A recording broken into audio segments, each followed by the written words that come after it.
7.1 એક સમાન દળ ઘનતા ધરાવતા 1 ગોળા 2 નળાકાર 3 રિંગ અને 4 સમઘનના આ દરેક પદાર્થના દ્રવ્યમાન કેન્દ્રનું સ્થાન જણાવો. શું પદાર્થનું દ્રવ્યમાન કેન્દ્ર પદાર્થની અંદરના ભાગમાં જ હોય તે જરૂરી છે? અહીંયા આપણને 4 પદાર્થ આપેલા છે જે સમાન દળ ધરાવે છે. પહેલો ગોળો, બીજો નળાકાર, ત્રીજું રિંગ અને ચોથું સમઘન. આ દરેકનું દ્રવ્યમાન કેન્દ્ર એ દરેકનું ભૌમિતિક કેન્દ્ર છે.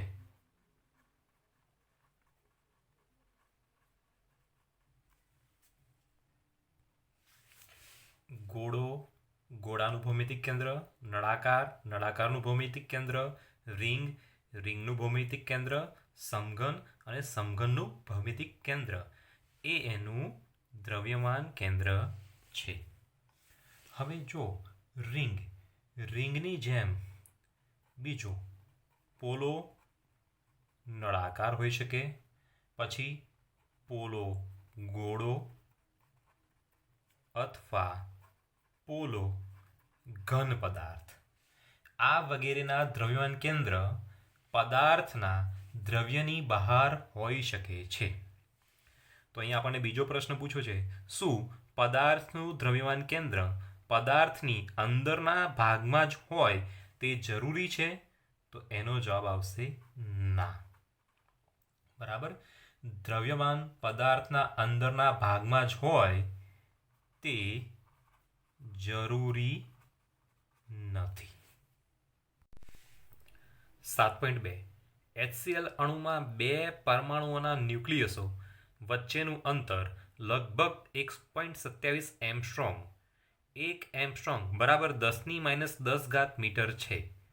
ક્લોરીન અણુ એ હાઇડ્રોજન પરમાણુથી લગભગ 35.5 ગણો દળદાર છે અને આ અણુનું લગભગ તમામ દળ તેના ન્યુક્લિયસમાં કેન્દ્રિત છે તેમ આપેલ છે. તો અણુના સીએમનું આશરે સ્થાન શોધો.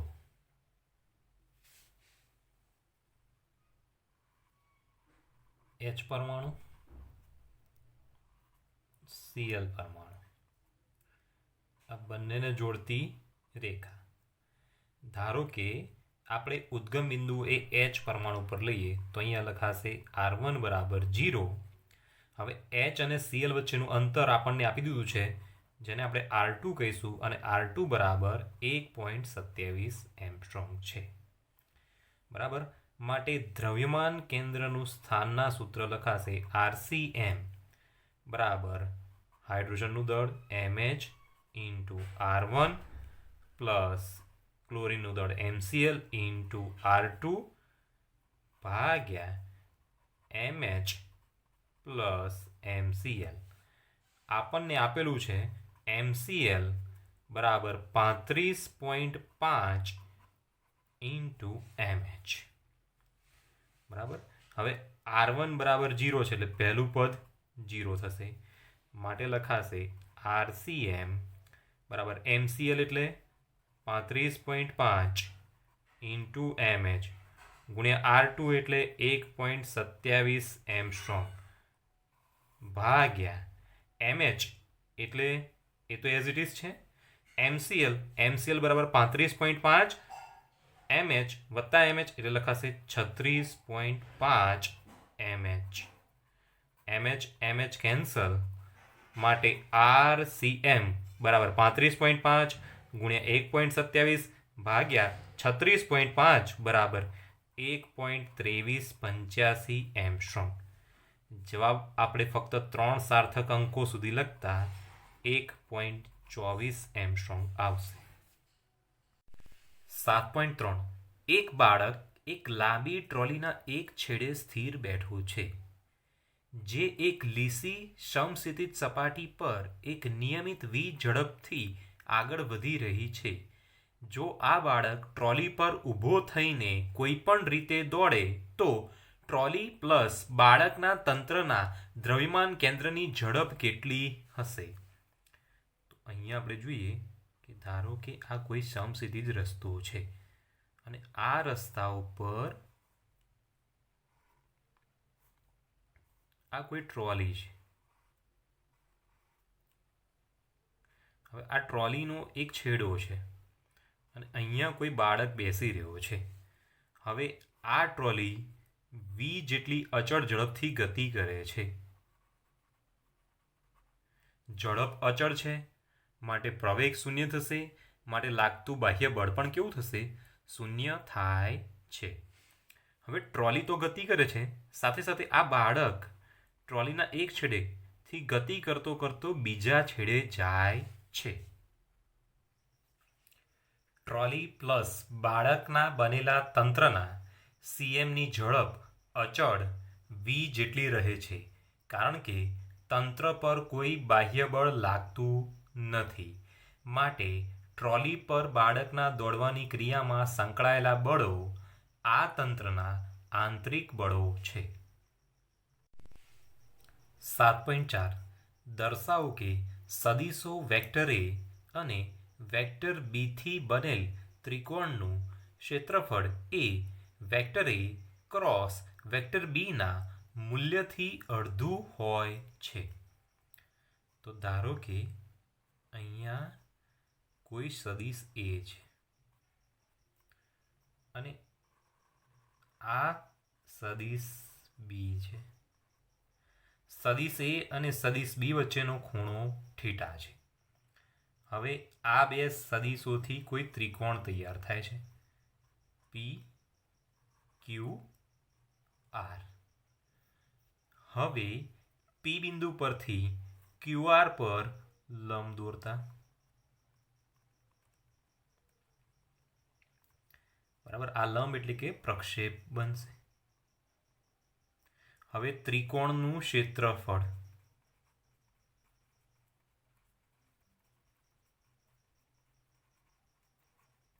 બરાબર લખાશે 1/2 પાયો ગુણ્યા વેધ. તો લખાશે 1/2 પાયો, પાયો એટલે એ, ગુણ્યા વેધ. તો આ બી છે અને અહીંયા ખૂણો થીટા છે, તો આ બાજુ લખાશે બી સાઇન થીટા અને આટલો ભાગ થશે બી કોસ થીટા. તો વેધ બરાબર થશે બી સાઇન થીટા. હવે આપણને ખબર છે vector A cross vector B બરાબર શું લખાય? માનાંકમાં એ બી સાઇન થીટા. માટે ત્રિકોણનું ક્ષેત્રફળ બરાબર 1/2 ઇન્ટુ માનાંકમાં vector A cross vector B લખાય. 7.5 દર્શાવો કે vector A dot vector B cross vector C એ ત્રણ સદિશો વેક્ટર એ, વેક્ટર બી અને વેક્ટર સીથી બનતા સમાંતર બાજુ ચતુષ્ફલકના કદના મૂલ્ય બરાબર હોય છે. તો આપણે અહીંયા સૌપ્રથમ સમાંતર બાજુ ચતુષ્ફલક દોરીશું.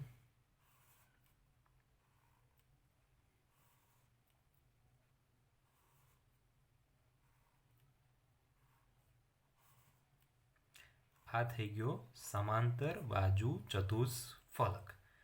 ધારો કે આપણે અહીંયા ઉદ્ગમ બિંદુ ઓ લઈએ. હવે આપણે અહીંયા એક્સ અક્ષ લઈએ, અહીંયા વાય અક્ષ લઈએ અને અહીંયા ઝેડ અક્ષ લઈએ. એક્સ અક્ષની દિશામાંનો એકમ સદિશ કેપ આઈ, વાય અક્ષની દિશામાંનો એકમ સદિશ કેપ જે, ઝેડ અક્ષની દિશામાંનો એકમ સદિશ કેપ કે. હવે એક્સ અક્ષની દિશામાં આટલો ભાગ એને આપણે વેક્ટર એ કહી દઈએ. વાય અક્ષની દિશામાં આટલો ભાગ એને આપણે વેક્ટર બી કહી દઈએ અને ઝેડ અક્ષની દિશામાં આટલો ભાગ એને આપણે વેક્ટર સી કહી દઈએ. તો લખાશે વેક્ટર એ ડોટ કૌંસની અંદર vector B cross vector C. અહીંયા લખાશે વેક્ટર એ બરાબર A cap I, vector B બરાબર B cap J, vector C બરાબર સી કેપ કે. માટે લખાશે વેક્ટર એ ડોટ કૌંસની અંદર vector B cross vector C બરાબર એ કેપ આઈ ડોટ કૌંસની અંદર B cap J cross C cap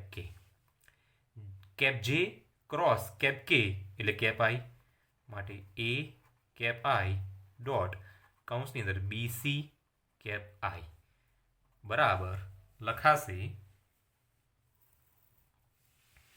cap I dot cap આઈ એટલે 1 એ બી સી અને આ એ બી સી લંબાઈ ગુણ્યા પહોળાઈ ગુણ્યા ઊંચાઈ એટલે સમાંતર બાજુ ચતુષ્ફલકનું શું થશે કદ થશે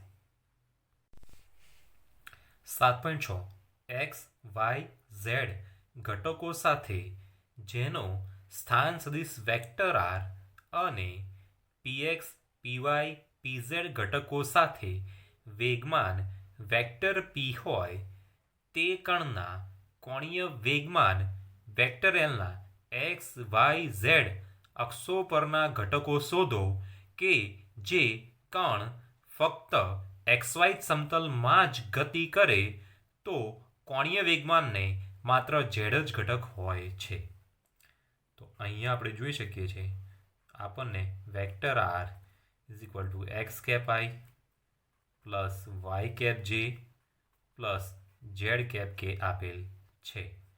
પછી vector P is equal to P X cap I plus P Y cap J plus P Z cap K આપેલ છે અને વેક્ટર એલ બરાબર L X cap I plus L Y cap J plus L Z cap K છે. આપણે L X L Y અને L Z શોધવાના છીએ તો એના માટે લખાશે vector L is equal to vector R cross vector P બરાબર નિશ્ચાયકની અંદર cap I cap J cap K X Y Z P X P Y P Z. હવે આ નિશ્ચાયકનું આપણે સાદું રૂપ આપીશું તો લખાશે કેપ આઈ કૌંસની અંદર વાય પી ઝેડ ઓછા Z P Y minus cap J કૌંસની અંદર X P Z minus Z P X plus cap K કૌંસની અંદર X P Y minus Y P X બરાબર લખાશે L X cap I plus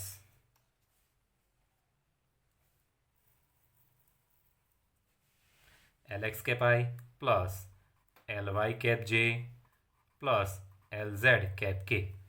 હવે L X cap આઈ અને cap આઈ ઘટકની સરખામણી કરતા માટે લખાશે એલ એક્સ બરાબર Y P Z minus Z P Y. હવે કેપ જે ઘટકોની સરખામણી કરતા લખાશે એલ વાય બરાબર માઇનસ કૌંસની અંદર X P Z minus Z P X. Cap K ઘટકોની સરખામણી કરતા લખાશે એલ ઝેડ બરાબર X P Y minus Y P X. આવી રીતે આપણને એલ એક્સ એલ વાય અને એલ ઝેડ 3 ઘટકો મળી ગયા. હવે આપણને એક પરિસ્થિતિ કીધી છે કણ ફક્ત XY સમતલમાં જ ગતિ કરે.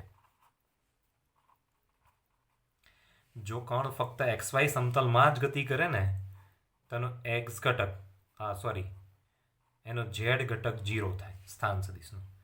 તેવી જ રીતે તેના માટે આપણે લખીશું પી ઝેડ બરાબર 0. હવે આપણે એલ એક્સ તો અહીંયા વાય પી ઝેડ 0 વાય ગુણ્યા 0 0 ઓછા ઝેડ 0 એટલે એલ એક્સ બરાબર 0. એલ વાય શોધીશું તો અહીંયા એક્સ 0 ના થાય પણ પી ઝેડ 0 ગુણાકાર 0 અહીંયા ઝેડ 0 એટલે એલ વાય બરાબર 0. અહીંયા લખીશું એલ ઝેડ એક્સ 0 નથી પી વાય 0 નથી વાય 0 નથી, પીએક્સ 0 નથી, માટે એલઝેડ બરાબર X P Y minus Y P X. તો લખાશે LZ is not equal to 0. જો કણ એક્સ વાય સમતલમાં ગતિ કરે તો માત્ર કોણીય વેગમાનને ઝેડ જ ઘટક હોય છે.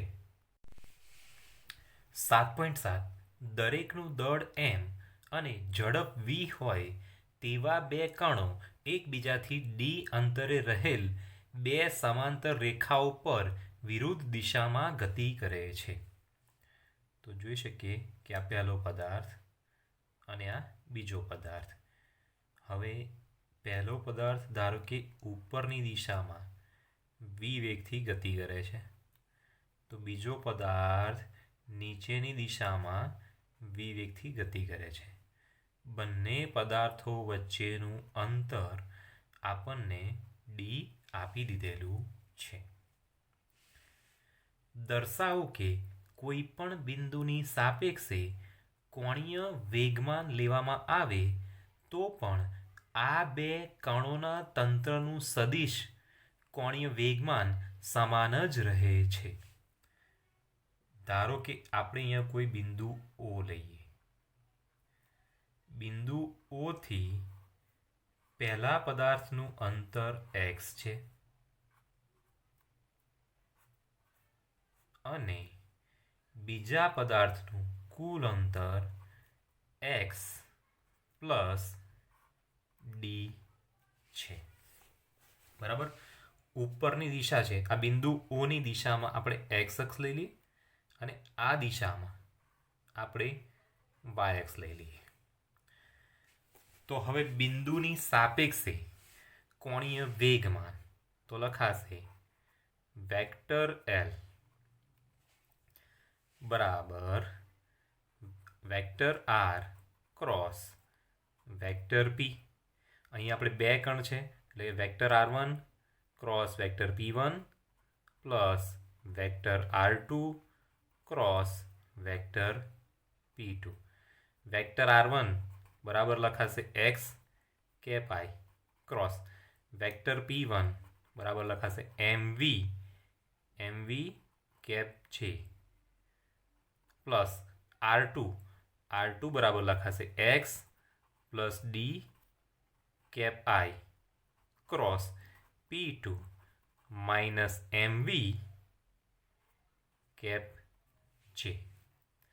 બરાબર. હવે આપણે એનું સાદરૂપ આપીએ તો cap I cross cap J cap K લખાશે M V X cap K plus X plus D કૌંસની અંદર minus M V cap I cross cap J cap K. હવે આ કૌંસનું આપણે સાદરૂપ આપીએ તો લખાશે કોઈ પણ બિંદુની સાપેક્ષે કોણીય વેગમાન વેક્ટર એલ બરાબર એમ વી એક્સ કેપ કે.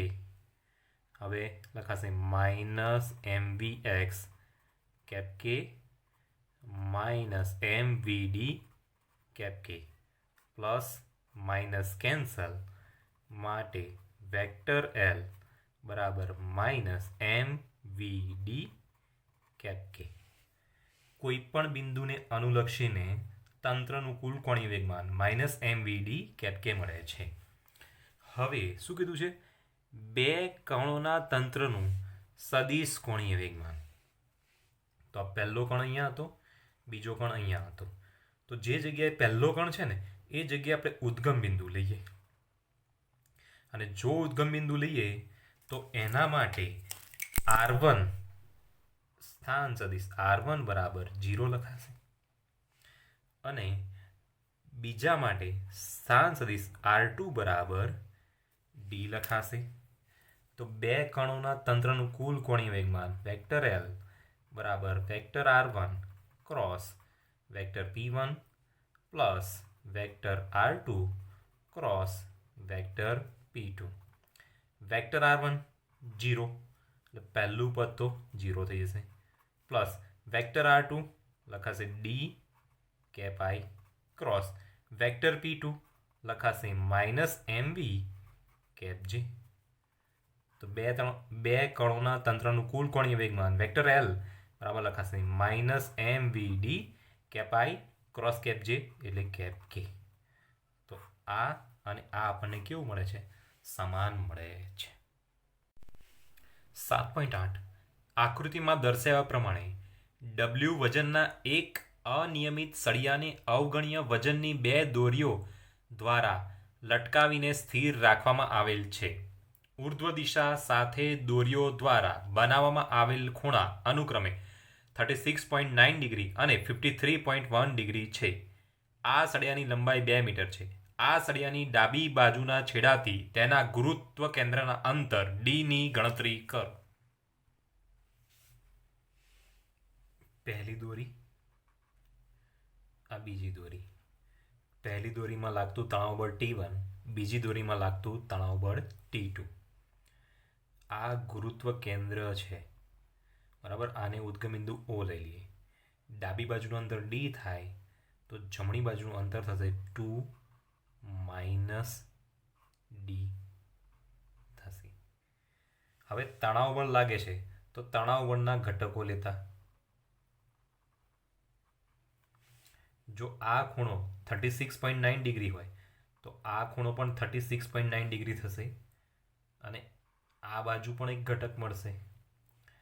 તો આ પાસેનો ઘટક છે એટલા માટે લખાશે T1 cos 36.9 ડિગ્રી અને આ ઘટક લખાશે T1 sin 36.9 ડિગ્રી. તેવી જ રીતે બીજી દોરીમાં તણાવ બળ T2 છે તો એના પણ બે ઘટકો મળશે આપણને. આ ખૂણો 53.1 ડિગ્રી છે તો આ ખૂણો પણ કેટલો? 53.1 ડિગ્રી થશે. માટે લખાશે અહીંયા T2 cos 53.1 ડિગ્રી. હવે આ દિશામાં આપણને બીજો એક ઘટક મળશે જે લખાશે T2 sin 53.1 ડિગ્રી.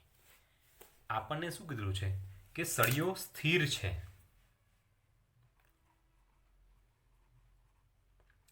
સ્થિરનો મતલબ એવો થયો કે સળિયો રેખીય સંતુલન અને ચાક ગતીય સંતુલનમાં છે, એટલે કે યાંત્રિક સંતુલનમાં છે બરાબર. હવે આને આપણે ઉદ્ગમ બિંદુ કરીએ તો ટોર્ક લઈએ તો સૌ પ્રથમ જમણી તરફ આ અંતર્ધન, ઉપરની દિશામાં બળ. એટલા માટે એના કારણે આપણને જે ટોર્ક મળશે એ ટોર્ક ધન મળશે, એટલે કે વિષમ ઘડી દિશામાં લાગતું ટોર્ક.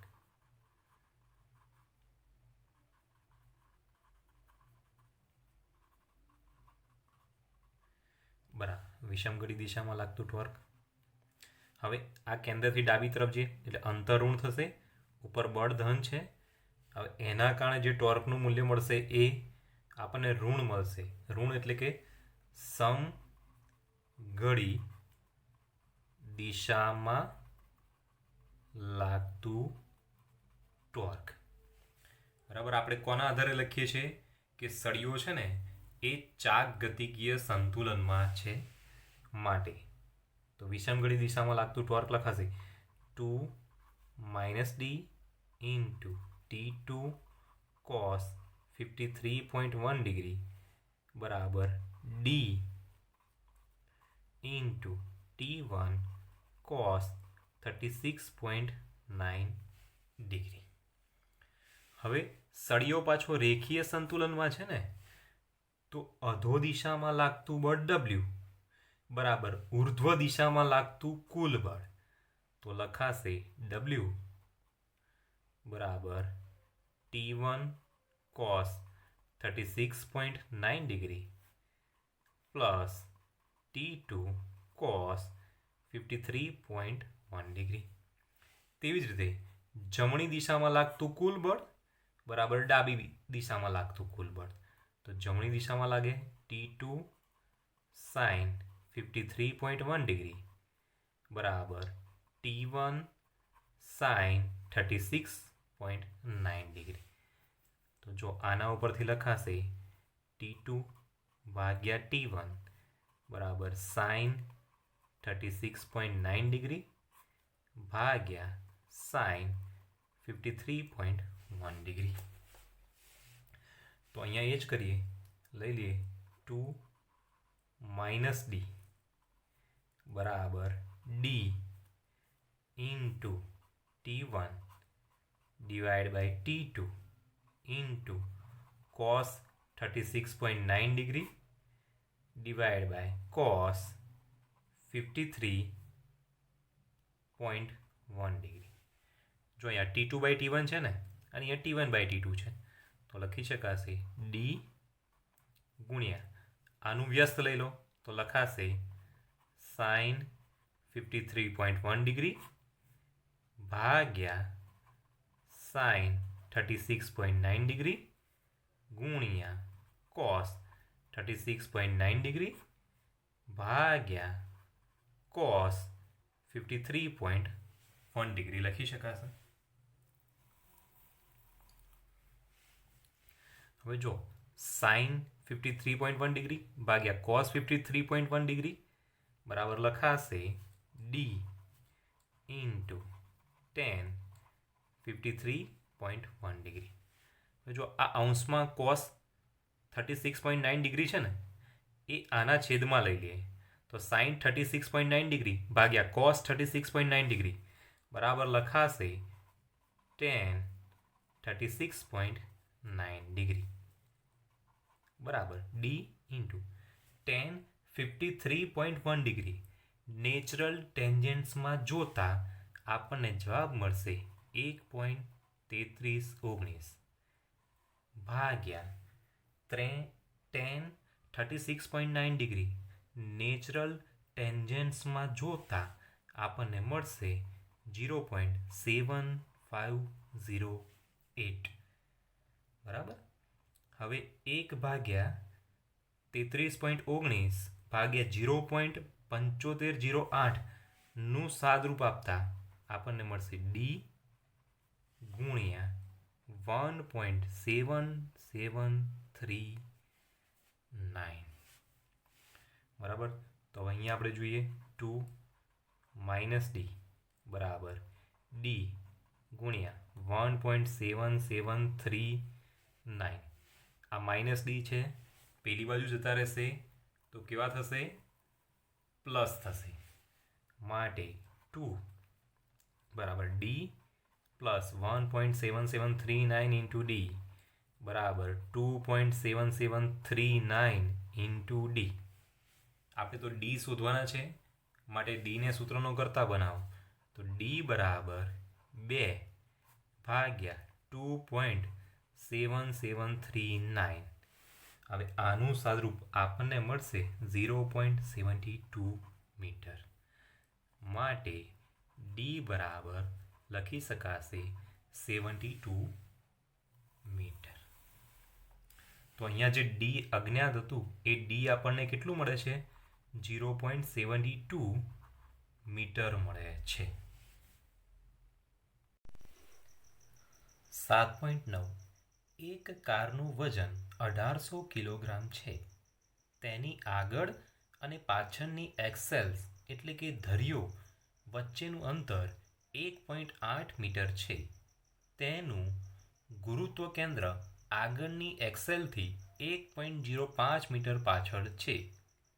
સમતલ જમીન દ્વારા આગળના દરેક પૈડા અને પાછળના દરેક પૈડા પર લાગતું બળ શોધો. અહીંયા આપણે જોઈ શકીએ છીએ, ધારો કે આ કોઈ કાર છે.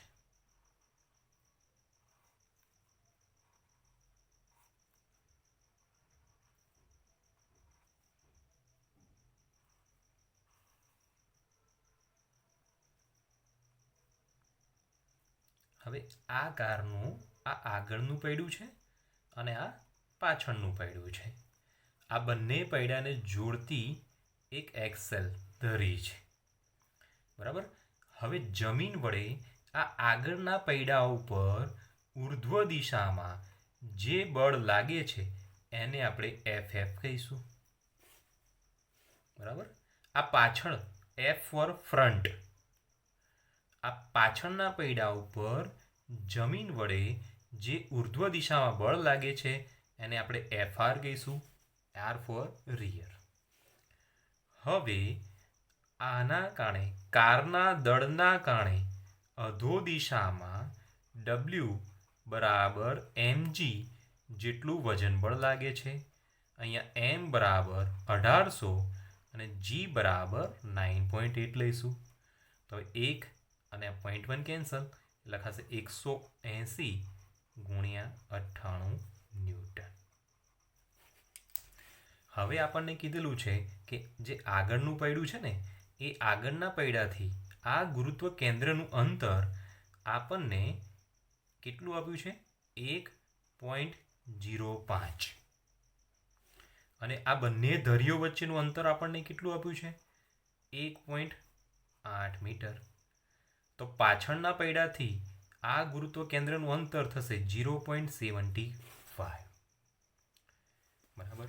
હવે આ કાર જો રેખીય સંતુલનમાં હોય તો લખાશે ડબલ્યુ અધો દિશામાં લાગતું કુલ બળ બરાબર ઉર્ધ્વ દિશામાં લાગતું બળ એફએફ વત્તા એફઆર. માટે એફએફ વત્તા એફઆર બરાબર 180 ગુણ્યા 98, જેને આપણે કહી દઈએ સમીકરણ નંબર 1. હવે આ ગુરુત્વ કેન્દ્રથી જમણી તરફ જે અંતર 0.75 મીટર છે અને બળ એફઆર છે એના કારણે વિષમ ઘડી દિશામાં ટોર્ક લાગશે. અને ડાબી બાજુ જે અંતર 1.05 છે અને બળ એફએફ છે એના કારણે સમઘડી દિશામાં ટોર્ક લાગશે. પરંતુ અહીંયા જે ગાડી છે એ ગાડી રેખીય સંતુલન સાથે સાથે ચાકગતિકીય સંતુલનમાં છે. માટે લખાશે વિષમ ઘડી દિશામાં લાગતું ટોર્ક એફઆર ઇન્ટુ 0.75 બરાબર સમઘડી દિશામાં લાગતું ટોર્ક એફએફ ઇન્ટુ 1.05. માટે એફઆર બરાબર એફએફ ગુણ્યા 1.05 ડિવાઈડ બાય 0.75.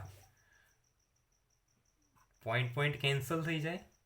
105 ભાગ્યા 75, 15 સીતા 105, 15 પંચા 75, 7 ભાગ્યા 5 એટલે 1.4. માટે એફઆર બરાબર 1.4 ઇન્ટુ એફએફ. આને કહી દઈએ સમીકરણ નંબર 2. સમીકરણ નંબર 2ની કિંમત સમીકરણ નંબર 1માં મૂકતા માટે લખાશે એફએફ પ્લસ 1.4 એફએફ બરાબર 180 ગુણ્યા 98. ચલો એફએફ કોમન લઈ લઈએ એટલે 1 વત્તા 1.4 એટલે લખાશે 2.4 એફએફ બરાબર 180 ગુણ્યા 98. માટે એફએફ બરાબર 180 ગુણ્યા 98 ભાગ્યા 2.4. આ બધાનું આપણે સાદુરૂપ આપીશું એટલે આપણને જવાબ મળશે 7350 ન્યૂટન. આને કહી દઈએ સમીકરણ નંબર 3.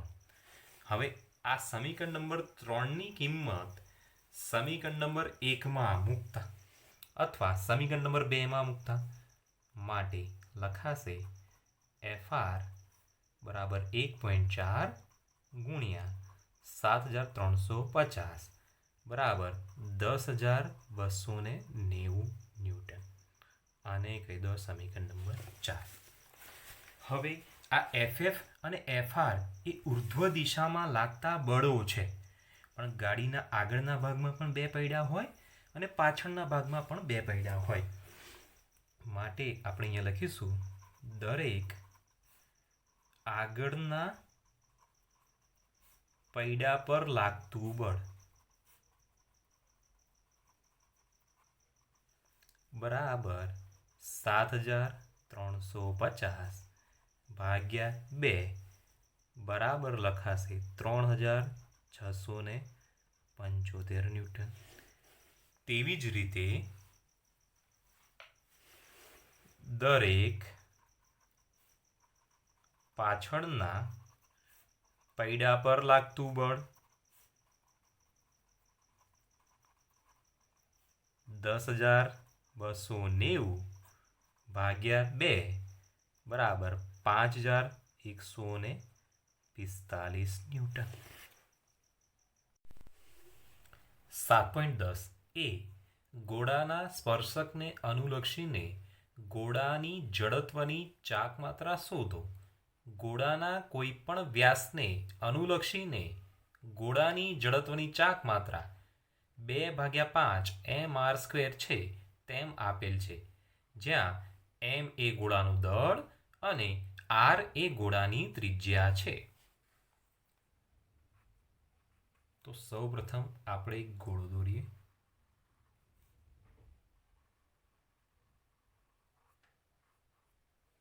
આ થઈ ગયું ગોળાનું કેન્દ્ર. બરાબર. હવે ગોળાના કેન્દ્રમાંથી પસાર થતી એક અક્ષ,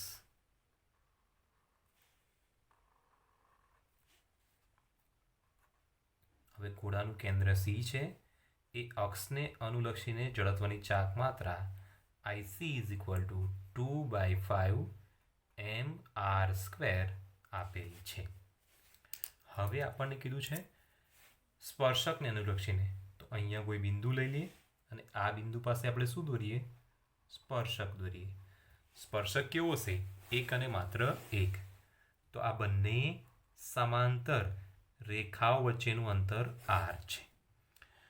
તો હવે આને આપણે I કહી દઈએ. આની જડત્વની ચાકમાત્રા IC થઈ ગઈ. સમાંતર અક્ષોના પ્રમેયનો ઉપયોગ કરતા I બરાબર IC વત્તા mr². IC બરાબર 2/5 mr² પ્લસ mr². ચલો સાદુરૂપ આપીએ તો 5 અહીંયા આવી જશે. 5 + 2 7 એટલે લખાશે 7/5 mr². બી m દળ અને r ત્રિજ્યાની એક તક્તીની તેના કોઈ પણ વ્યાસને અનુલક્ષીને જડત્વની ચાકમાત્રા mr²/4 છે.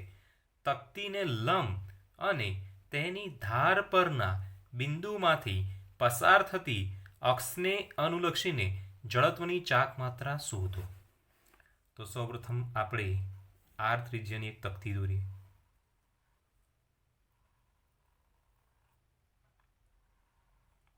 તક્તીનું કેન્દ્ર અહીંયા x અક્ષ લઈ લઈએ, અહીંયા y અક્ષ લઈ લઈએ અને આ થઈ ગઈ z અક્ષ. બરાબર. વ્યાસને અનુલક્ષીને ચાકમાત્રા તો અહીંયા લખાશે Ix બરાબર mr²/4 અને Iy બરાબર લખાશે mr²/4. આ જે તક્તી છે, તક્તીના કેન્દ્રમાંથી તક્તીને લંબ અક્ષ એ લખાશે Iz. તો Iz બરાબર Ix વત્તા Iy લંબ અક્ષ પ્રમેય પ્રમાણે માટે mr²/4 વત્તા mr²/4 બરાબર લખાશે mr²/2. બરાબર. હવે આપણને કીધું છે તક્તીની લંબ અને તેની ધાર પરના બિંદુમાંથી પસાર થતી અક્ષને અનુલક્ષીને. તો તક્તીને લંબ અને તેને ધારમાંથી પસાર થતું એક બિંદુ અને એની ચાકમાત્રા આપણે I લઈ લઈએ. હવે આ દિશામાં એટલે કે આ જે છે ને તક્તીને લંબ, બરાબર, z કેવા છે? તો Iz. આ બંને વચ્ચેનું અંતર r છે માટે સમાંતર અક્ષ પ્રમેયનો ઉપયોગ કરતા લખાશે I બરાબર Iz વત્તા mr². Iz બરાબર લખાશે mr²/2 પ્લસ mr². 1/2 વત્તા 1 બરાબર લખાશે 3/2 mr². જો અહીંયા છે ને આ ઝેડ અક્ષ છે ને એ એક્સ અને વાયના સમતલને લંબ છે, બરાબર. આ વાય અને આ ઝેડ બંને અલગ અલગ છે. આ જે ઝેડ અહીંયા બતાવ્યું છે ને એને જ અનુલક્ષીને ચાકમાત્રા આઈ ઝેડ અહીંયા બતાવેલી છે. 7.11 સમાન દળ અને સમાન ત્રિજ્યા ધરાવતા એક પોલા નળાકાર અને ઘન ગોળા પર સમાન મૂલ્યનું ટોર્ક લાગુ પાડેલ છે. નળાકાર તેના પ્રમાણભૂત સમમિતિ અક્ષને અનુલક્ષીને ચાક ગતિ કરવા માટે મુક્ત છે અને ગોળો એ તેના કેન્દ્રમાંથી પસાર થતી અક્ષને અનુલક્ષીને ચાક ગતિ કરવા માટે મુક્ત છે. આપેલ સમય પછી બંનેમાંથી કોણ વધુ કોણીય ઝડપ પ્રાપ્ત કરશે? તો અહીંયા આપણને પોલો નળાકાર આપેલ છે. ધારો કે આ પોલો નળાકાર છે. આ નળાકારનું દ્રવ્યાન કેન્દ્રમાંથી પસાર થતી અક્ષ અને આ અક્ષને અનુલક્ષીને પોલો નળાકાર ચાક ગતિ કરે છે. તેવી જ રીતે ધારો કે આ કોઈ ઘોડો છે. આ ઘોડાનું કેન્દ્ર અને આ કેન્દ્રને અનુલક્ષીને ઘોડો ગતિ કરે છે. હવે નળાકાર પર લાગતું ટોર્ક આપણે ટાઉ1 લઈ લઈએ. ઘોડા ઉપર લાગતું ટોર્ક આપણે ટાઉ2 લઈ લઈએ. પણ ટાઉ1 બરાબર ટાઉ2 આપણને આપી દીધેલું છે, બરાબર. માટે અહીંયા લખાશે ટાઉ1 બરાબર I1 ઇન્ટુ આલ્ફા1 બરાબર I2 ઇન્ટુ આલ્ફા2. જ્યાં I1 એ પોલા નળાકારની જડત્વની ચાક માત્રા છે તો I1 બરાબર લખાશે mr² અને I2 એ ઘન ગોળાની ચાક માત્રા છે તો I2 બરાબર 2/5 mr² લખાશે. અને આલ્ફા1 બરાબર ઓમેગા1 ભાગ્યા ટી અને આલ્ફા2 બરાબર લખાશે ઓમેગા2/t. હવે આ કિંમતો મૂકતા I1 બરાબર mr² ઇન્ટુ ઓમેગા1/t બરાબર 2/5 mr² ઇન્ટુ ઓમેગા2/t. mr² cancel, tt cancel. માટે ઓમેગા2 બરાબર 5/2 ઓમેગા1 માટે ઓમેગા2 બરાબર 2.5 ઓમેગા1. આમ ટી સમય પછી ઘન ગોળો વધુ કોણીય ઝડપ પ્રાપ્ત કરશે.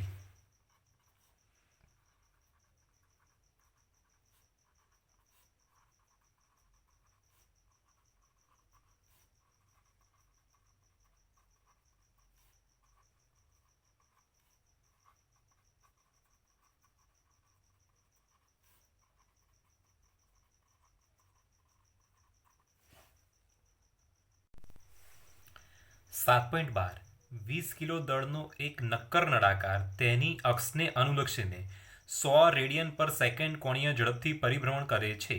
આ નળાકારની ત્રિજ્યા 0.25 મીટર છે. આ નળાકારની ચાક ગતિ સાથે સંકળાયેલ ગતિ ઉર્જા કેટલી હશે?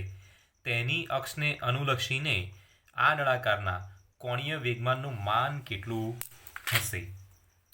તો અહીંયા આપણને નળાકારનું દળ m બરાબર 20 કિલોગ્રામ આપેલ છે.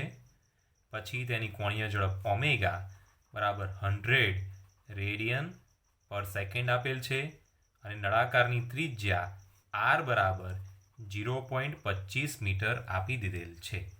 હવે નક્કર નળાકારની જડત્વની ચાક માત્રા લખાશે I બરાબર mr²/2 અને નળાકારની ચાક ગતિ ઉર્જા k બરાબર લખાશે 1/2 I ઓમેગા² બરાબર 1/2 ઇન્ટુ mr²/2 ઇન્ટુ ઓમેગા². માટે કે બરાબર 1/2 ઇન્ટુ એમ. એમ એટલે દળ 20, આર એટલે ત્રિજ્યા, તો 0.25 ગુણ્યા 0.25 ભાગ્યા 2 ગુણ્યા ઓમેગા કેટલા છે 100 છે એનો વર્ગ એટલે 100 ગુણ્યા 100 બરાબર. આ બધાનું આપણે સાદુરૂપ આપીશું તો આપણને જવાબ મળશે 3125 જૂલ, જેને આપણે લખીશું 3.125 ગુણ્યા 10⁻³ જૂલ. સાદુરૂપ બહુ ઇઝી છે. ચલો હવે આનું કોણીય વેગમાન એલ બરાબર શું લખાશે આઈ ઇન્ટુ ઓમેગા, જ્યાં આઈ બરાબર લખાશે m²/2 ઇન્ટુ ઓમેગા. એમ બરાબર 20, r² 0.25 ગુણ્યા 0.25 ભાગ્યા 2 ગુણ્યા 100. હવે આનું આપણે સાદુરૂપ આપીએ તો આ 100 કેન્સલ એટલે 25 થઈ જશે 0.25 ના બરાબર. હવે 2 દાન 20, 25 ગુણ્યા 0.25 એટલે લખાશે 6.25 ગુણ્યા 10 બરાબર 62.5. એલ બરાબર 62.5 જૂલ ઇન્ટુ સેકન્ડ અથવા 62.5 કિલોગ્રામ ઇન્ટુ મીટર સ્ક્વેર પર સેકન્ડ. 7.13 એ એક બાળક તેના 2 હાથ પહોળા કરીને ટર્ન ટેબલના કેન્દ્ર પર ઊભો છે. ટર્ન ટેબલ એ 40 રિવોલ્યુશન પર મિનિટની કોણીય ઝડપથી ભ્રમણ કરે છે. જો આ બાળક તેના હાથોને પાછા વાળે અને તેનાથી તે તેની જડત્વની ચાકમાત્રાનું મૂલ્ય ઘટાડીને તે તેની પ્રારંભિક જડત્વની ચાકમાત્રાના મૂલ્યના 2/5 ગણું કરે તો તેની કોણીય ઝડપ કેટલી હશે? ટર્ન ટેબલ ઘર્ષણ રહિત છે એમ ધારો. તો ધારો કે આ કોઈ ટર્ન ટેબલ છે. આ ટર્ન ટેબલ પર કોઈ એક બાળક ઊભો છે અને બાળકના બંને હાથ ખુલ્લા છે. આ દરમિયાન તેની જડત્વની ચાકમાત્રા I1 અને ટર્ન ટેબલની કોણીય ઝડપ ઓમેગા1 બરાબર 40 રિવોલ્યુશન પર મિનિટ છે. હવે એ જ ટર્ન ટેબલ પર બાળક પોતાના બંને હાથ વાળી દે છે ત્યારે તેની જડત્વની ચાકમાત્રા I2 અને કોણીય ઝડપ ઓમેગા2 છે. અહીંયા આપણને આપ્યું છે કે I2 બરાબર 2/5 I1 બરાબર. અહીંયા ટર્ન ટેબલ જ્યારે ફરે છે ત્યારે કોઈ પણ બાહ્ય ટોર્ક નથી. જો કોઈ પણ બાહ્ય ટોર્ક ના હોય તો એલ એટલે કે કોણીય વેગમાન કેવું રહે? અચળ રહે.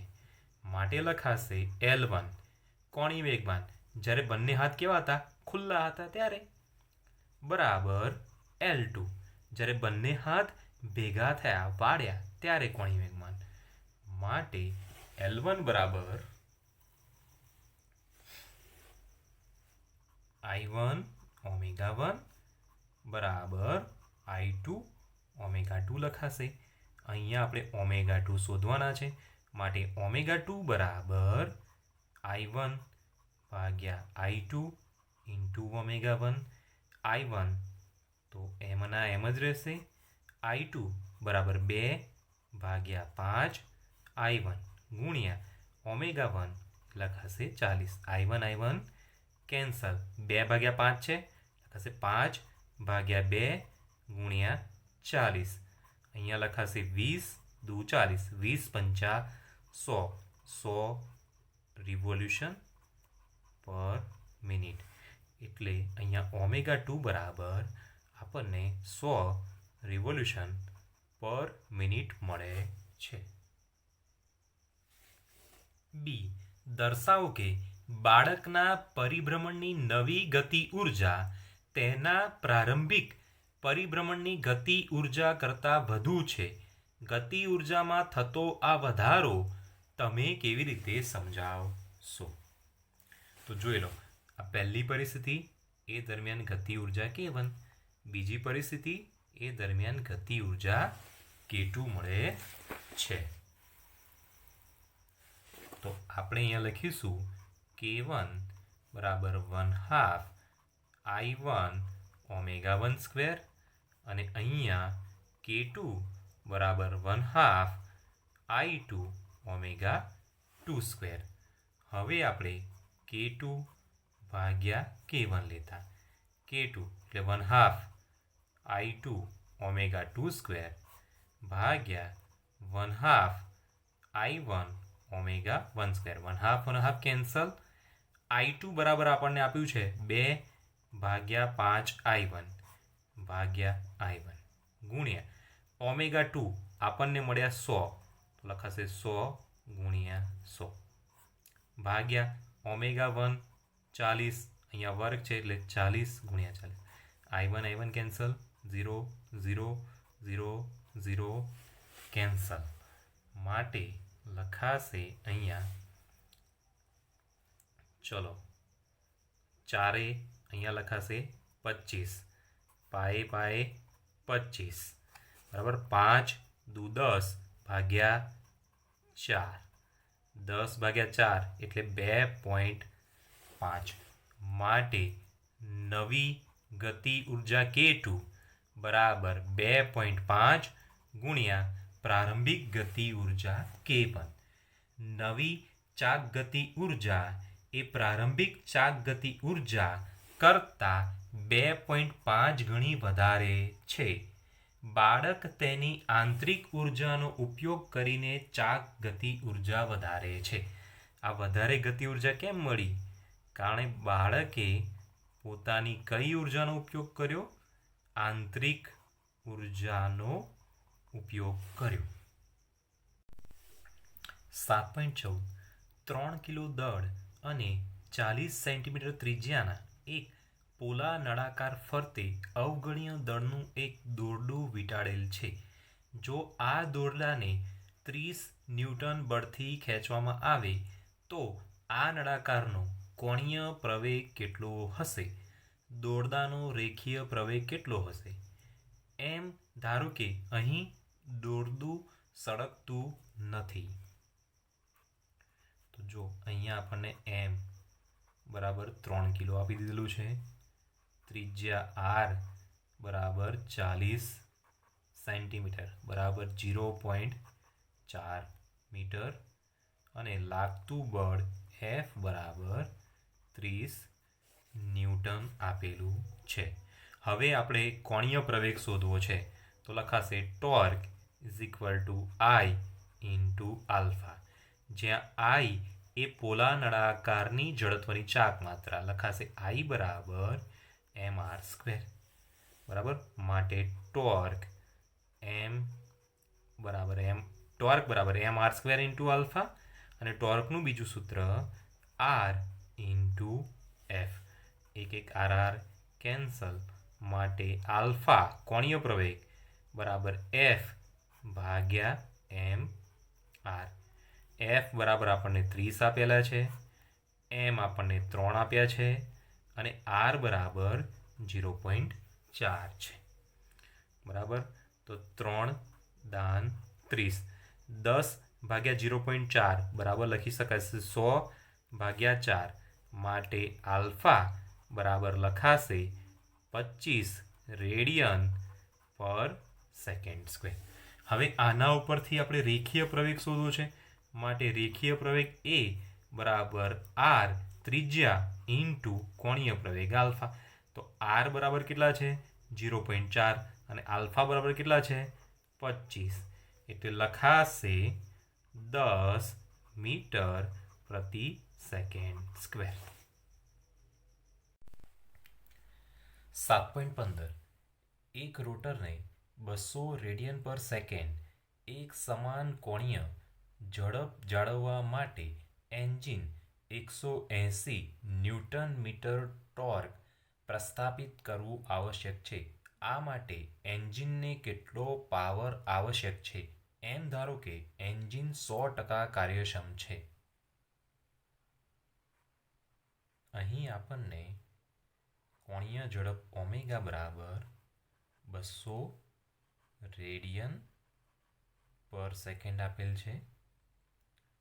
ટોર્ક ટાઉ બરાબર 180 ન્યૂટન × મીટર આપેલ છે. માટે પાવર પી બરાબર ટોર્ક ઇન્ટુ કોણીય ઝડપ બરાબર 180 ગુણ્યા 200. 1, 2 અને 3 શૂન્ય છે. 18 દુ 36 ગુણ્યા 10⁻³ બરાબર. પાવરનો એકમ શું થશે? વોટ થશે. માટે લખાશે 36 10⁻³ એટલે કિલો વોટ. 7.16 આર ત્રિજ્યાની એક સમાન તક્તીમાંથી r/2 ત્રિજ્યાના ગોળાકાર છિદ્રને કાપવામાં આવે છે. આ છિદ્રનું કેન્દ્ર મૂળ ડિસ્કના કેન્દ્રથી r/2 અંતરે છે. પરિણામી સપાટ પદાર્થનું ગુરુત્વ કેન્દ્ર શોધો. અહીંયા આપણને એક કેપિટલ આર ત્રિજ્યાની ગોળાકાર તક્તી આપેલ છે. આ તક્તીનું કેન્દ્ર O છે. બરાબર.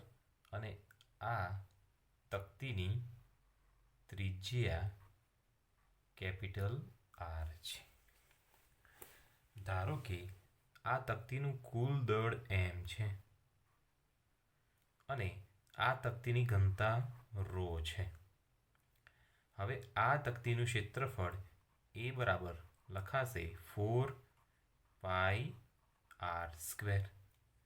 તો અહીંયા લખાશે ઘનતા ρ બરાબર m/v અથવા m/a. અહીંયા તક્તી લીધી છે ને એટલે આપણે ક્ષેત્રફળ લઈશું. માટે m બરાબર ρ × a. તો લખાશે 4πr² × ρ.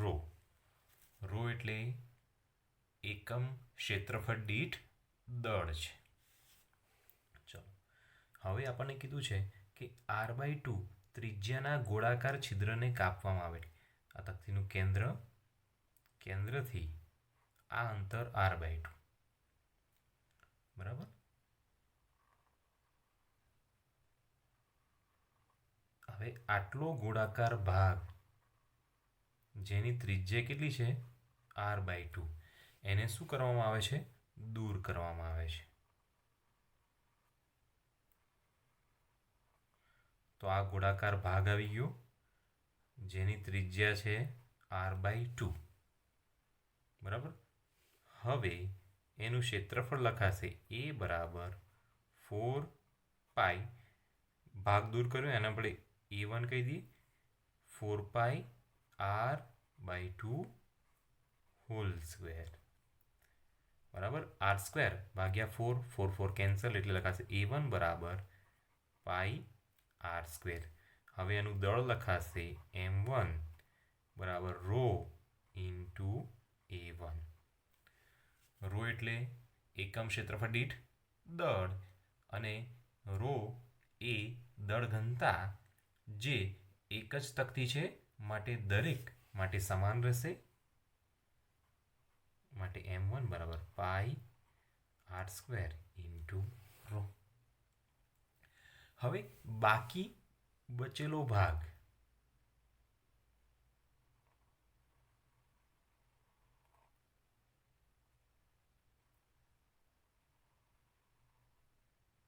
તો આ બાકી બચેલો ભાગ છે અને એનું દળ આપણે m2 લઈ લઈએ.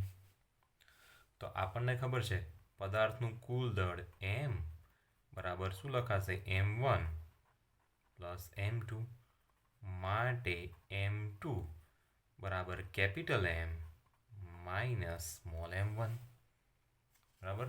હવે કેપિટલ M આપણને ખબર છે માટે m2 બરાબર 4 પાઈ r square row minus pi r square row. ચલો 4માંથી 1 જાય એટલે 3. m2 બરાબર 3 પાઈ r સ્ક્વેર રો બરાબર. હવે આપણને m ખબર છે, m1 ખબર છે, m2 ખબર છે. શરૂઆતમાં જ્યારે તકતી આખી હતી ત્યારે એનું ગુરુત્વ કેન્દ્ર એટલે કે એનું દ્રવ્યમાન કેન્દ્ર એ એના ભૌમિતિક કેન્દ્ર ઉપર હશે અને ત્યાં આપણે ઉદ્ગમ બિંદુ લઈએ તો એના માટે લખાશે 0 બરાબર. તો આ અંતર r cm બરાબર 0. ચલો હવે આ કેન્દ્રથી કેટલા અંતરે છે r/2 એટલે અહીંયા સ્મોલ r1 અંતર બરાબર આપણે લઈએ કેપિટલ r/2.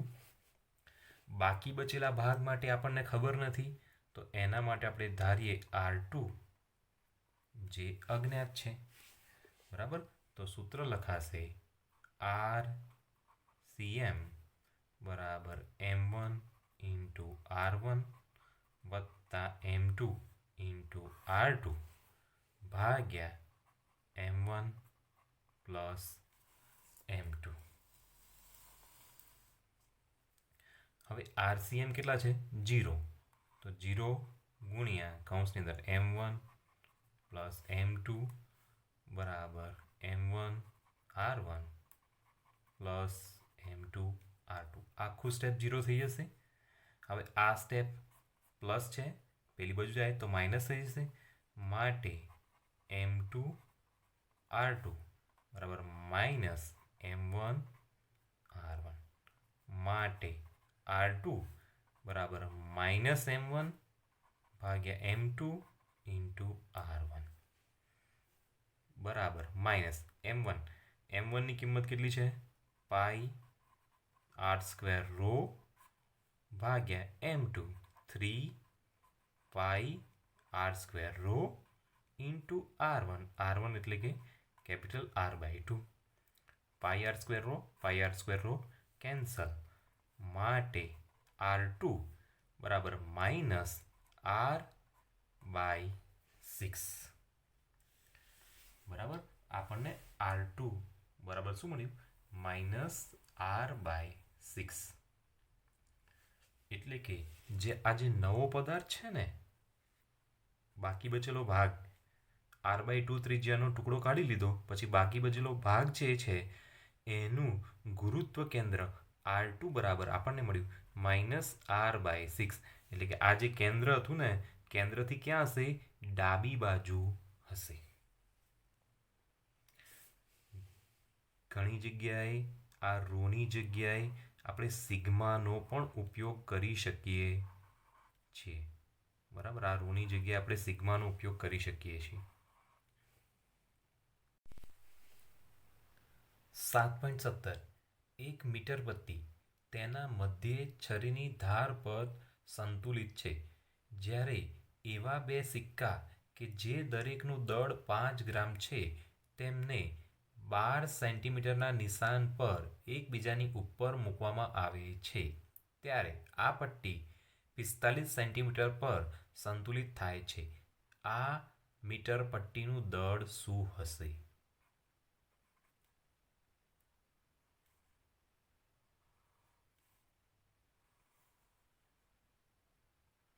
ધારો કે આ કોઈ મીટર પટ્ટી છે. હવે આ મીટર પટ્ટીનું આ મધ્ય બિંદુ છે. મીટર પટ્ટીનું દળ m છે તો આ મધ્ય બિંદુથી નીચેની તરફ લાગતું વજન બળ mg થશે બરાબર. આ મધ્ય બિંદુથી ડાબી તરફનું અંતર 50 સેન્ટીમીટર તેવી જ રીતે જમણી તરફનું અંતર પણ કેવું થશે? 50 સેન્ટીમીટર થાય છે. હવે આ 0 થી 12 સેન્ટીમીટર ઉપર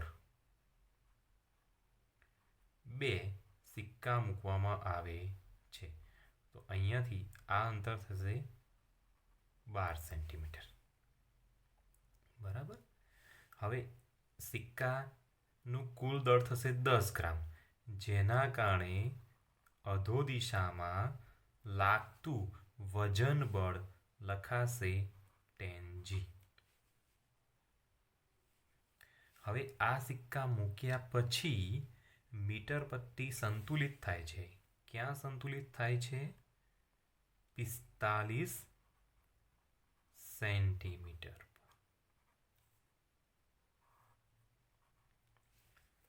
બરાબર. તો આ જે સિક્કા છે, સિક્કા અને આ સંતુલિત બિંદુ, 9 સંતુલિત બિંદુ વચ્ચેનું અંતર 45 ઓછા 12 બરાબર 33 સેન્ટીમીટર થશે. હવે આખી પરિસ્થિતિ સંતુલિત અવસ્થામાં છે. બરાબર. તો આ જે 9 સંતુલિત બિંદુ છે એને કેન્દ્ર તરીકે લઈએ તો જમણી તરફનું અંતર બરાબર તો 50 ઓછા 45 એટલે કે 5 સેન્ટીમીટર થશે. હવે સંતુલિત અવસ્થા છે તો એ દરમિયાન ટોર્કની ગણતરી કરીએ. બરાબર.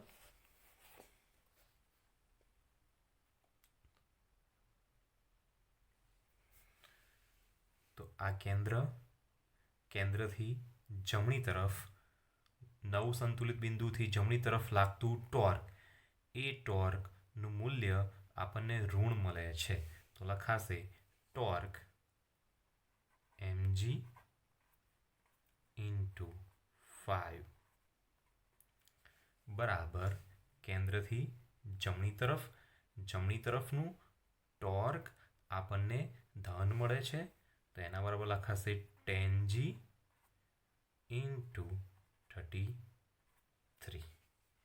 બરાબર. સંતુલિત અવસ્થા છે તો સંતુલિત અવસ્થાની અંદર વિષમ ઘડી દિશામાં લાગતું ટોર્ક બરાબર સમ ઘડી દિશામાં લાગતું ટોર્ક. તો આ જે ટોર્ક છે એ સમઘડી દિશામાં લાગશે અને આ જે ટોર્ક છે વિષમઘડી દિશામાં લાગશે.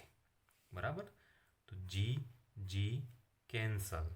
આ 5 અહીંયા છે, જમણી બાજુ જશે તો છેદમાં આવશે, માટે m બરાબર 10 × 33 ભાગ્યા 5 દુ 10, 33 દુ 66, માટે m બરાબર 66 ગ્રામ મળશે, જે થઈ ગયું ફૂટપટ્ટીનું દળ. 7.18 એક ઘન ગોળો એક જ ઊંચાઈના અલગ અલગ નમન કોણ ધરાવતા 2 ઢળતા સમતલ પરથી ગબડે છે. તેના માટે નીચેના કેસ ચકાસો. તો પદાર્થ જ્યારે ગબડતો હોય ને ત્યારે ગબડતા પદાર્થનો વેગ v² બરાબર 2gh ભાગ્યા 1 + k²/r² સૂત્ર અનુસાર મળે છે. જ્યાં g ગુરુત્વ પ્રવેગ, h ઊંચાઈ, k ચક્રાવર્તનની ત્રિજ્યા અને r પદાર્થની ત્રિજ્યા છે. ગબડતા પદાર્થનો વેગ એ બરાબર g sin θ ભાગ્યા 1 + k²/r² સૂત્ર અનુસાર મળે છે.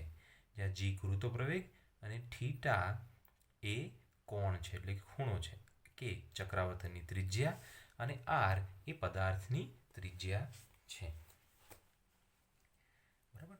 તો આપણને પહેલો પ્રશ્ન કીધો છે, શું તે દરેક કિસ્સામાં સમાન ઝડપ સાથે નીચે પહોંચશે? તો આપણે જોઈએ.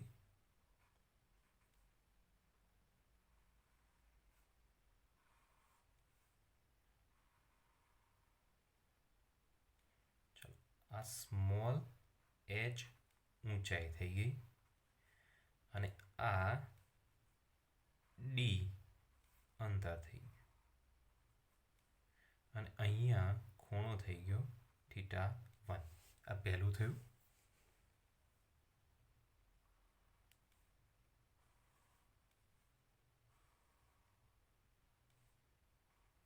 આ થઈ ગયું θ2, ઊંચાઈ h સરખી અને d અંતર પણ સરખું છે. અહીંયા કન્ડિશન એટલી છે કે θ1 ગ્રેટર ધેન θ2 છે. બરાબર, બંને પદાર્થ ગબડે છે અને ગબડીને નીચે આવે છે. તો એ દરમિયાન બંને પદાર્થના વેગ કેવા રહેશે? સમાન રહે છે. બરાબર, તો આપણો એનો જવાબ કેવો મળશે? શું તે દરેક કિસ્સામાં સમાન ઝડપ સાથે નીચે પહોંચશે? હા, સમાન ઝડપ સાથે નીચે પહોંચશે. ચલો બીજું જોઈએ. શું એક સમતલ કરતાં બીજા સમતલ પર વધુ સમય લેશે? અહીંયા સમયની વાત થઈ છે, તો જોઈએ કે વેગ સમાન છે, પરંતુ અહીંયા પ્રવેગ છે ને એ ખૂણા ઉપર આધારિત છે. બરાબર, જેટલો ખૂણો મોટો એટલો પ્રવેગ વધારે. માટે લખાશે θ1 ગ્રેટર ધેન θ2, માટે a1 ગ્રેટર ધેન a2. હવે પ્રવેગ a1 બરાબર v ભાગ્યા t1, a2 બરાબર v ભાગ્યા t2. હવે t1 ને સૂત્રનો કરતા બનાવીએ. t1 બરાબર v ભાગ્યા a1 અને t2 બરાબર v ભાગ્યા a2. તો અહીંયા આપણે જોઈ શકીએ છીએ a1 કેવા છે? વધારે છે, અને a2 કેવા છે? ઓછા છે. માટે અહીંયા લખાશે t2 ગ્રેટર ધેન t1. આનો મતલબ એવો થયો એક સમતલ કરતાં બીજા સમતલ પર વધુ સમય લેશે. સી, જો એમ હોય તો કયા સમતલ પર અને શા માટે?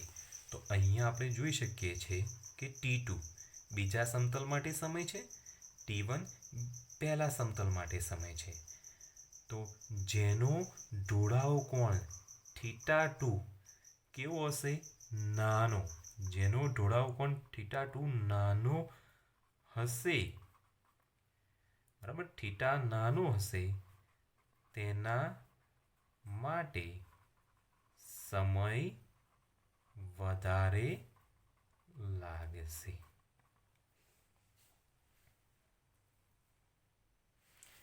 આ બંને સૂત્રો છે ને આપણે યાદ રાખવાના છે. જો બંને સૂત્રો આવડતા હશે ને તો આ પ્રશ્નનો આપણે જવાબ આપી શકીશું.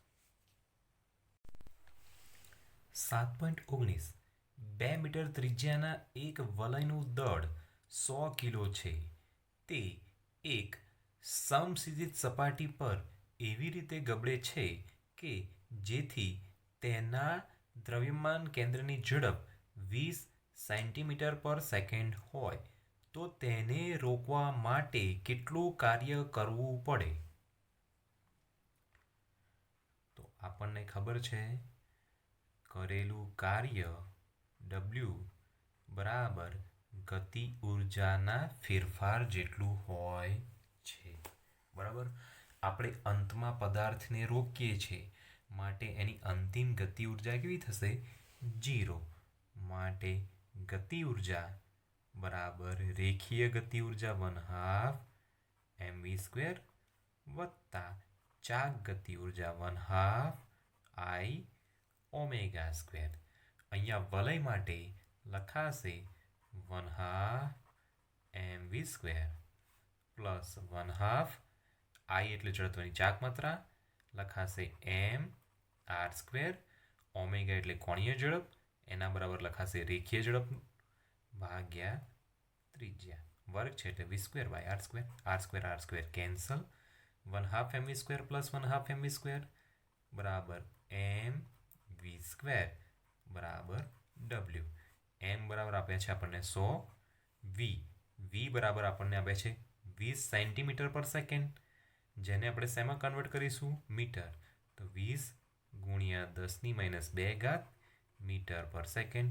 અહીંયા v² છે એટલે 20નો વર્ગ 400 ગુણ્યા 10⁻²નો વર્ગ 10⁻4. 10⁻4 1 2 3 4 કેન્સલ. માટે થયેલું કુલ કાર્ય W બરાબર 4 જૂલ મળે છે. 7.20 ઓક્સિજન અણુનું દ્રવ્યમાન 5.3 ગુણ્યા 10⁻26 કિલોગ્રામ અને તેના કેન્દ્રમાંથી પસાર થતી તેના બે અણુઓને જોડતી રેખાને લંબ એવી અક્ષને અનુલક્ષીને તેની જડત્વની ચાક માત્રા 1.94 × 10⁻46 કિલોગ્રામ × મીટર² છે. ધારો કે કોઈ ગેસમાં આવા અણુની સરેરાશ ઝડપ 500 મીટર પ્રતિ સેકન્ડ છે અને તેના પરિભ્રમણની ગતિ ઉર્જા એ તેના સ્થાનાંતરણની ગતિ ઉર્જાથી 2/3 છે.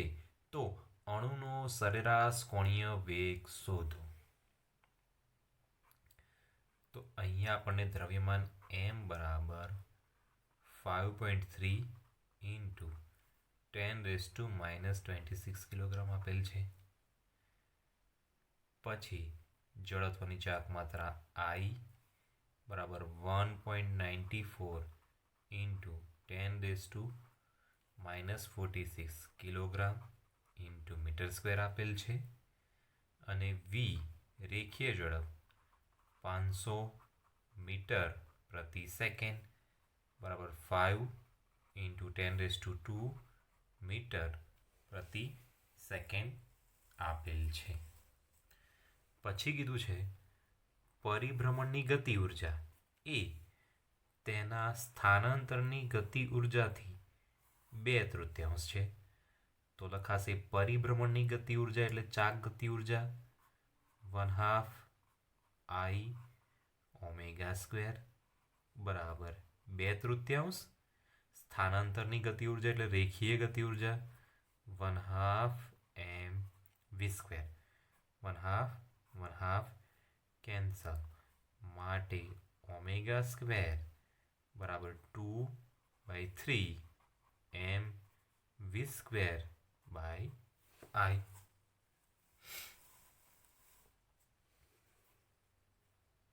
માટે ω² બરાબર 2/3 × m બરાબર 5.3 ગુણ્યા 10⁻26 v² એટલે 5નો વર્ગ 25 ગુણ્યા 10⁻2 વર્ગ 10⁻4 ભાગ્યા I એટલે 1.94 ગુણ્યા 10⁻46 -46 છેદમાં છે અંશમાં જશે +46 + 4 50 + 50 - 26 એટલે લખાશે 10⁻24 2 ગુણ્યા 5.3 ગુણ્યા 25 ભાગ્યા 3 ગુણ્યા 1.94 નું સાદુરૂપ આપણને મળશે 45.5326 બરાબર ω².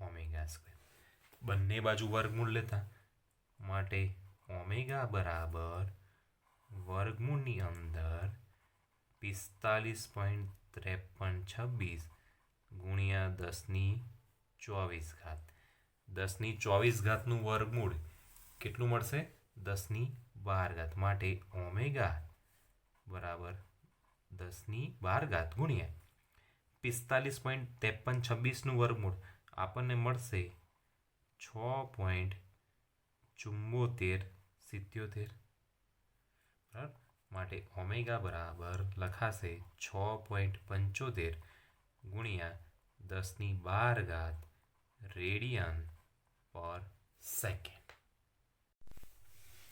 7.21 30 ડિગ્રીના ખૂણે નમેલા એક ઢળતા પાટિયા ઉપર એક નક્કર નળાકાર ગબડીને ઉપર તરફ જાય છે. આ ઢળતા પાટિયાના તળિયે નળાકારનું દ્રવ્યમાન કેન્દ્ર 5 મીટર પ્રતિ સેકન્ડની ગતિ ધરાવે છે. એ નળાકાર આ ઢળતા પાટિયા ઉપર કેટલો ઉપર જશે? બી તળિયે પાછા આવવા માટે તેને કેટલો સમય લાગશે? તો જોઈએ આ કોઈ સમશીત સપાટી અને આ કોઈ ઢાળ છે. તો અહીંયા બનતો ખૂણો થીટા બરાબર 30 ડિગ્રી છે. હવે આ ઢાળના તળિયે કોઈ નળાકાર છે, બરાબર. એનો વેગ v બરાબર 5 મીટર પ્રતિ સેકન્ડ આપેલું છે. એ મહત્તમ ઊંચાઈ સુધી ઉપર જશે, જ્યાં એનો વેગ u બરાબર 0 મીટર પર સેકન્ડ થશે. આ એની ઊંચાઈ h છે, બરાબર. આ ઢળતું પાટિયું અને આ પાટિયાનું અંતર આપણે d લઈ લઈએ. તો આપણને ખબર છે કે ગબડતા પદાર્થનો વેગનું સૂત્ર આપણને ખબર છે, v² બરાબર 2gh ભાગ્યા 1 plus k² divide by r². જ્યાં k એ જડત્વની ચાક માત્રા, h એટલે કે ઊંચાઈ છે, r ત્રિજ્યા છે, g ગુરુત્વ પ્રવેગ અને v વેગ છે. આના ઉપરથી આપણે લખી શકીશું h બરાબર v² કૌંસની અંદર 1 plus k² divide by r² ભાગ્યા 2g. v બરાબર 5 છે તો 5નો વર્ગ 25 કૌંસની અંદર 1 પ્લસ k² એટલે જડત્વની ચાક માત્રા, તો k² બરાબર લખાશે r² બાય 2. આ કોના માટે લખાશે? નક્કર નળાકાર માટે. 1 plus r² divide by 2 r² ભાગ્યા 2 ગુણ્યા g એટલે 9.8 r² કેન્સલ, માટે h બરાબર 25 ગુણ્યા 3 ભાગ્યા 2 ગુણ્યા 9.8 બરાબર લખાશે 1.92 મીટર. બરાબર. હવે આકૃતિ પરથી આપણે જોઈ શકીએ છીએ, લખી શકીશું સાઇન થીટા એટલે સામેની બાજુ h ભાગ્યા કર્ણ d, માટે d બરાબર h ભાગ્યા સાઇન થીટા. h બરાબર 1.92 ભાગ્યા સાઇન થીટા એટલે કે સાઇન 30 એટલે કે 1/2 બરાબર લખાશે 3.84 મીટર. બરાબર. નળાકાર આ ઢળતા પાટિયા ઉપર 3.84 મીટર ઉપર જશે. હવે નળાકાર નીચેથી ઉપર જશે અને ઉપરથી નીચે આવશે. એના માટેનો આપણે સમય શોધવાનો છે. તો અહીંયા આપણે જોઈ શકીએ કે આ દિશામાં પદાર્થનો વેગ છે અને આ સમસ્થિતિ દિશા, બરાબર. તો આ દિશામાં ઘટક લખાશે v cos થીટા અને આ દિશામાં ઢળતા ઢાળ પર ઘટક લખાશે v sin થીટા. બરાબર. માટે વેગ લખાશે v sin થીટા બરાબર d ભાગ્યા t, માટે t બરાબર d ભાગ્યા v sin થીટા. ડીની કિંમત આપણને મળી 3.84 ભાગ્યા v એટલે 5 ગુણ્યા sin theta sin 30 is equal two 1/2 બરાબર. 3.84 ભાગ્યા 2.5 નું સાદુરૂપ આપતા આપણને t બરાબર આપણને 1.536 સેકન્ડ મળશે. આટલો સમય ઉપર જતા લાગશે, એટલો જ સમય નીચે આવવા માટે લાગશે. એટલે માટે લખાશે 1.536 વત્તા 1.536 બરાબર 3.172 સેકન્ડ.